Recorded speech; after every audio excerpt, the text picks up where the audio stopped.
which was a meadow when I came here, is now Keeper's Croft, a collection of little houses here, 4 of them, and that's been snugged in there nicely. So just under there is the source of the Black Prince's well. Basically just runs under the road directly across where we stand. Over here, when I first came, was a forge and stable block, and the chimney you can still see in the forge over there. If you look, the chimney's there for the forge. So it would have been quite a busy little forge. And of course, if you think about this being the main road, they would have needed a place for horses to be shod and a blacksmith, so it would have been the smithy.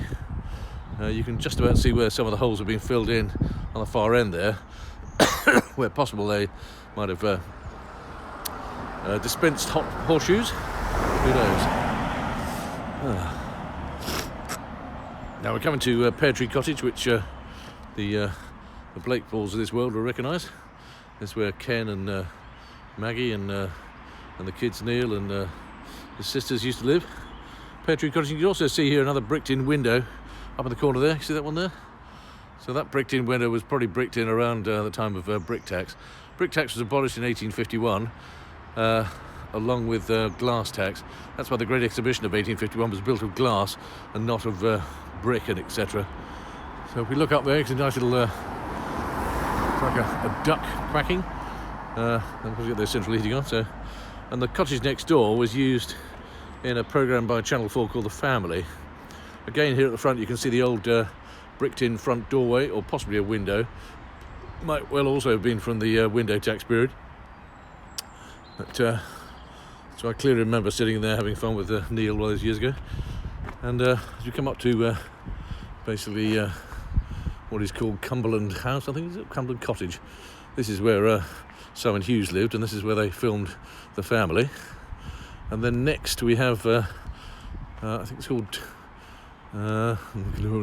Duke House, is it? Duke House is supposedly named after the Duke of Cumberland, whose regiment was based around here.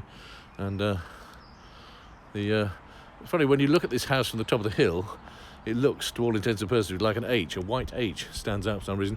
I always thought it meant Harbledown, but of course it's just the way it's painted. It's weatherboarding, interesting enough, and the weatherboarding was also introduced in that period when England was paying brick tax, because the tax collectors would look at the property, and if it had wood on the outside of it, there was no brick tax to pay. So it's quite possible this is weatherboarding started around here to avoid brick tax. Now, for anybody that's watching that knew this as the school, this is the old school, and it's now being converted into cottages. That little cottage over there was boys, and that was girls over there. And then there was another, I think it was the headmaster's house there at the end. But just a simple school, simplest stuff. And then next door is, well, I always call that Duke House as well, or maybe it's Duke Cottage. That house there was owned by Ellen Newton. And Ellen Newton, a local artist who worked for Crabtree and Eveling doing the signboards until her death. Also painted a lot of fine art as well. She was not Royal Academy, but her husband Ken was Royal Academy, as far as I know.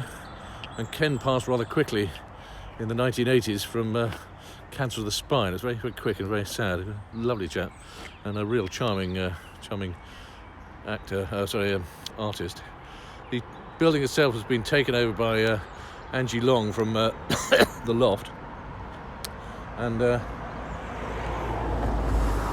unfortunately she didn't get planning permission for the internal structure, so it's been left empty and abandoned for, well, pretty well 4 years now. It's very sad.